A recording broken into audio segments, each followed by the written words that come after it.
In this short introductory video, I'm going to introduce the concept of swaps, especially fixed versus floating interest rate swaps. To motivate it, let's give an example. Suppose you have an asset that earns a fixed interest rate of, let's say, 5% every 3 months. Of course, this 5% is an APR number. You fund this asset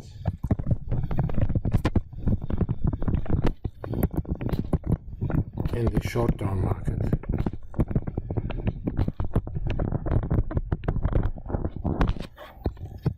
Such as a bank would do. Let's say your asset has a maturity of 2 years. Now, if interest rates go up at the short term,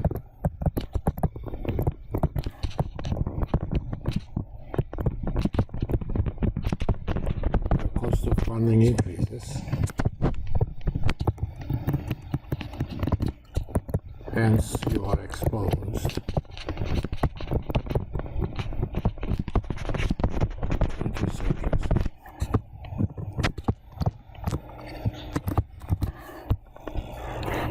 We found last week that you could take care of some of this risk, if not all, using forward exchange rate, forward interest rates, forward rate agreements.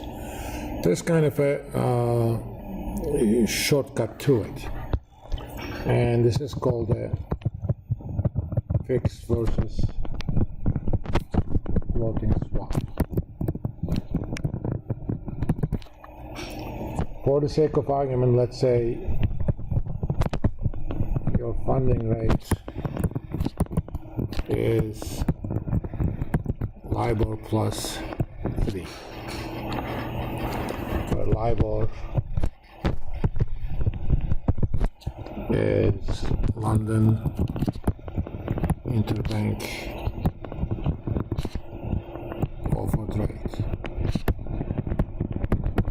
This is determined every day in London around noontime by the average of the rates at which specified banks in London lend to each other. And this rate is used as a reference to many loans and many financial contracts. And suppose LIBOR now is 2%.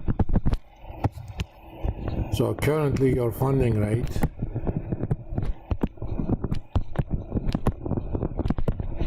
and asset yield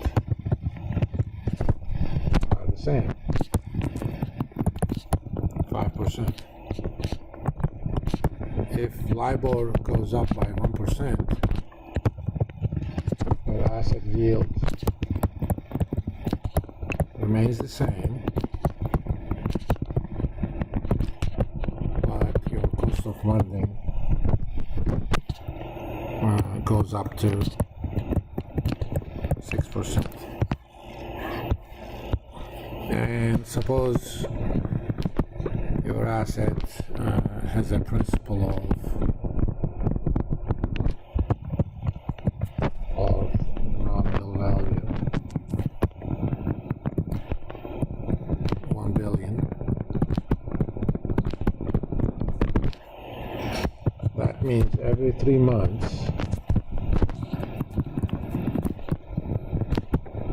you lose 1% divided by 4, of course, since this is quarterly, of 0.25% of 1 billion. Now, 1% of 1 billion is 10 million, hence you're losing million every 3 months. If LIBOR goes up to 4, then you're going to be losing 5 million, and so on and so on. Now, what kind of a deal we can do? Just like you have a fixed rate asset and effectively floating rate liability, there are some people who have a floating rate liability but a fixed rate, a floating rate asset but a fixed rate liability, which means they're exposed to interest rates going down. So if you can find such a counterparty, you can kind of swap your obligations. Or there could be some speculator out there who wants to be paid fixed but wants to pay floating. So you are, in this case, a fixed rate payer.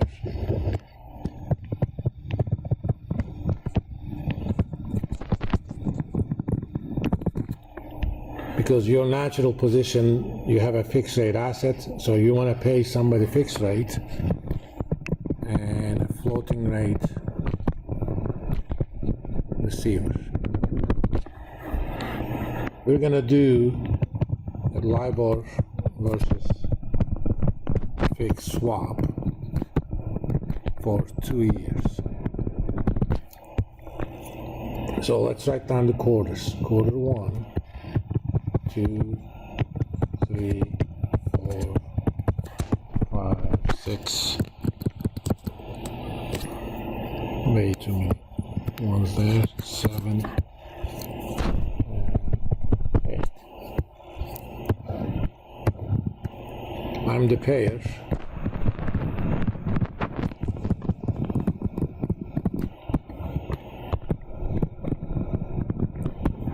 Okay. The first set of payments are going to be based on the LIBOR rates right now. So suppose LIBOR now is 2% and we determine a swap rate of 2.5%. How we're going to determine, you're going to find out in the next set of videos. But for now, assume that's 2.5%. Since you're paying fixed, every notional amount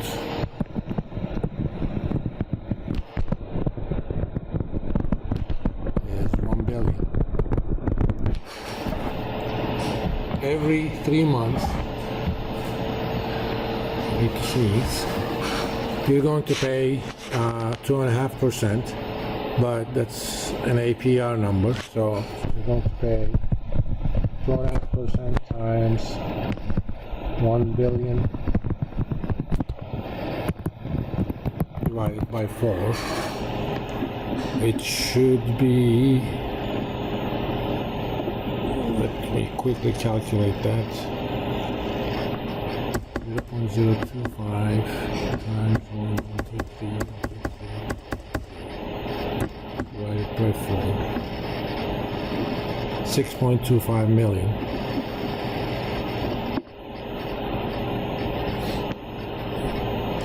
And you're going to receive 2% times 1 billion divided by 4. So that would be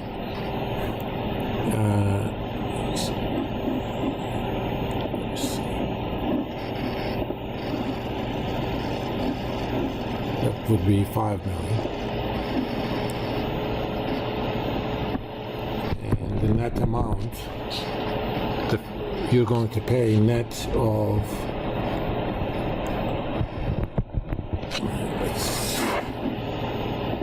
make sure that we calculate this properly.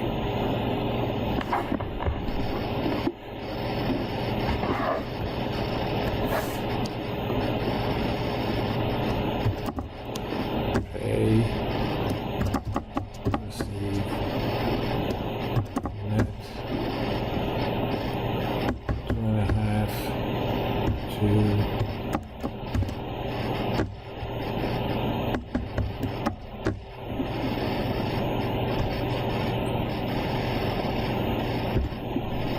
pay minus receive, and notional is 1,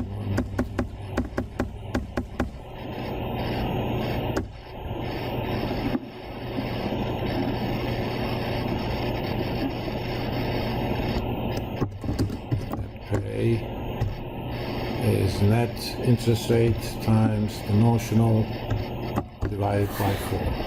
$1,250,000.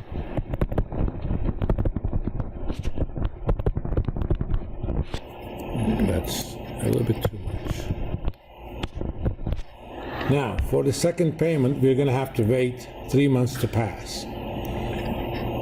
Let's say we did this deal today. Today is 7th of April. On 7th of July, we're going to determine what the LIBOR rate is, but I'm the fixed rate payer, so I'm still paying 2.5%. Suppose 3 months from now, LIBOR went up to 3%.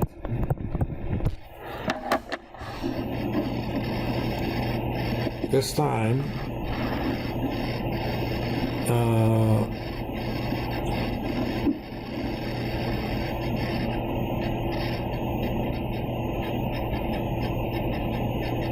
the second payment is going to be, in this Excel,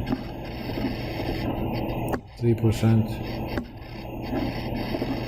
Now I'm a net receiver because what I need to pay is greater than what I will receive, is less than what I will receive. So this time I will get 1.25 back.